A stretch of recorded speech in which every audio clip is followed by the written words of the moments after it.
Puss in Boots: The Last Wish has been this Christmas season's most anticipated animated film. With Shrek having such a huge fan base, its adorable but deadly side character Puss pulls them easily onto his side to explore the ever-expanding universe of slightly disjointed fairy tales. The reviews are coming in, and to no one's surprise, Puss in Boots is once again, without fail, an instant hit. Let's dive into the hype and see what to expect. First off, critics' insights have been generally positive, even encouraging. There's a lot to look forward to besides Antonio Banderas' honey-like husky voice that Puss will be borrowing once again and amping up the suave for the ladies. How DreamWorks makes these almost inappropriate traits innocuous in a kid's movie is beyond us, but it works in the most hilarious way and always has room for the adult audience to enjoy. Since this installment has been in the making for quite a while now, the storyline's taking a pretty existential turn. Can you believe the last Puss in Boots movie was made in 2011? Time's really flying by over our heads, but quality works take time.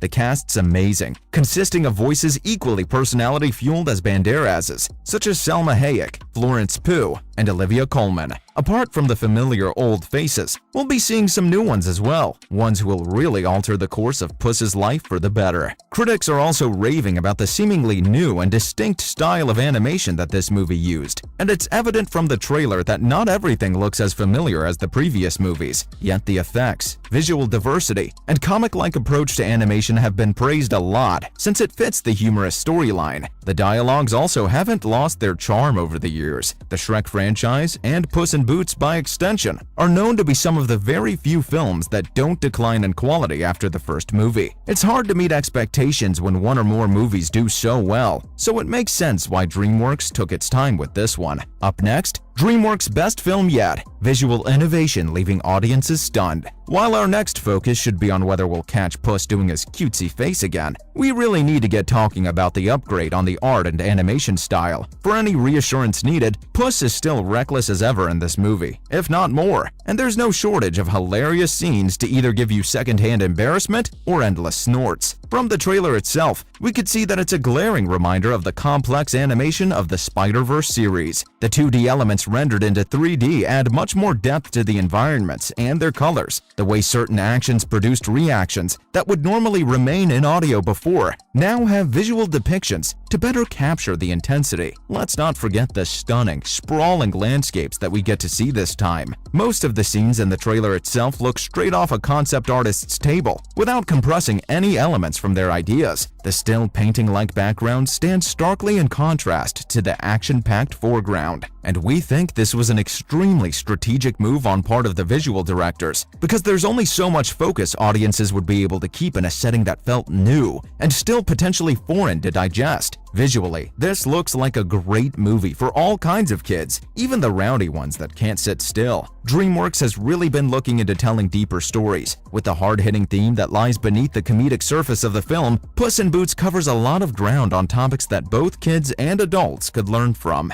Now for, what's the movie going to be about? The premise for the film has us suspicious about the future of the franchise, and we'll be getting into it, so be sure to stick around. We're familiar with the wacky escapades of the famous Puss in Boots, but he needs to be careful now, because he's only down to his very last life. What's a cat like him going to do? Sit around on someone's lap until he's too old to move? Well, he ended up having to for a bit, but it won't be for long. The trend of twisted fairy tales continues as Goldilocks and her entourage of 3 scary bears come chase after him when a bounty's placed on his head. What for? We're not entirely sure, but Puss isn't a very innocent cat. We see the well-loved Kitty Softpaws make a comeback. Her relationship with Puss is as strained as ever, which adds to the hilarity of the story. And then we have the new guy, a therapy dog called Pero, who has a very interesting design. How can something be cute and ugly at the same time? It doesn't make sense, but at least he makes for great comic relief throughout the movie. In a way, his physically weak presence also foreshadows the eventual and permanent retirement of Puss, as if it wasn't already obvious from the trailers themselves. Because of this, we think this might be the last movie about Puss in the Shrek cinematic universe. We hope it isn't true, but it kinda adds up. If it's true, we'll definitely miss this silly cat. Maybe Maybe that'll make room for someone else's story in Shrek's world. Coming up, other DreamWorks that absolutely smashed the box office. Looking for some nostalgia to binge on? We've got a collection for you that you wouldn't want to miss, consisting of the top 3 DreamWorks movies ever made. You'll be surprised to not find Shrek in it, but the franchise is still in the other half of the top 10,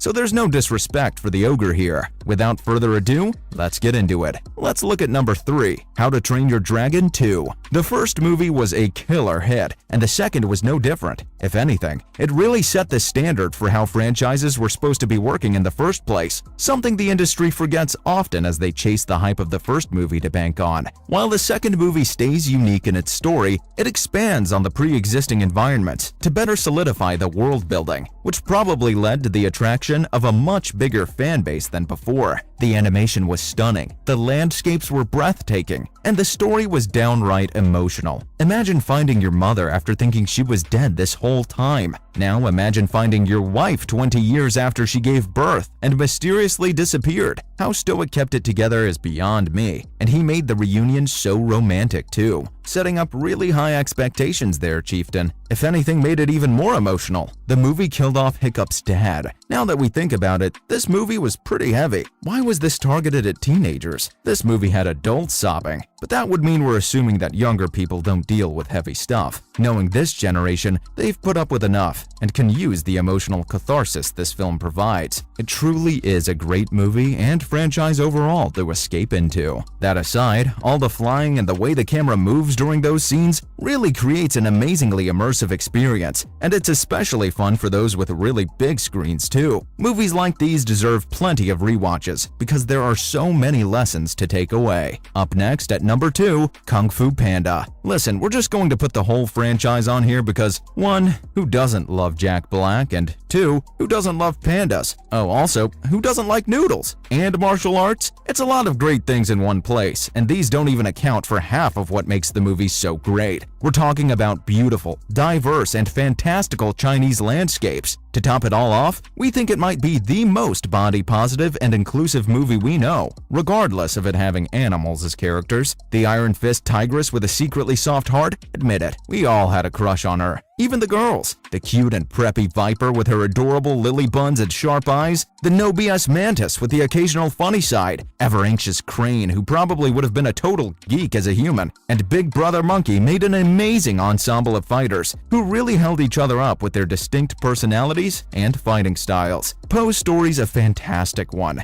especially for kids who come from really troubled backgrounds and find it hard to come to terms with their fate and the turn their lives are taking. Poe teaches everyone that no matter what happens, you can always take charge of your life to make it a little different, if not entirely better. Those small actions might eventually lead to something new, and maybe you'll be grateful for it. We really hope this franchise comes out with another movie soon, because we need more of Master Shifu and Master Oogway's wisdom. Finally, at number 1, Wallace and Gromit, The Curse of the Were-Rabbit. Wallace and Gromit are known for their Oscar-winning short films, but they slowly started expanding into full-length feature films with pretty wacky and hilarious plots. The character designs and the mouth movements with the British accent only add to the hilarity. What makes this movie an amazing watch is not just the plot, but the painstaking amount of work that went into creating it. Stop-motion films are laborious and time-consuming, with some films taking up to 2 whole years or more to create. Wallace and Gromit are like Tim Burton films, but funnier, with a lot of visual and verbal gags that are sure to make adult audiences cough in their fists. It was truly ahead of its time, and it wasn't brash at all. The subtleness made it even more enjoyable, because if you got the joke, then you got the joke. Wallace and his dog Gromit are a very odd pair that work well together with their very quiet and introverted nature, although it does seem like Gromit's more in charge of the situation than you'd expect. His sentience adds to the comedy of the movie and the entire franchise in general, so be sure to give it a watch, especially for the holiday season. So, what do you think of the new Puss in Boots movie? Will you be watching it? Let us know in the comments below. If this is the kind of content you like, be sure to give this video a thumbs up and subscribe to our channel for more.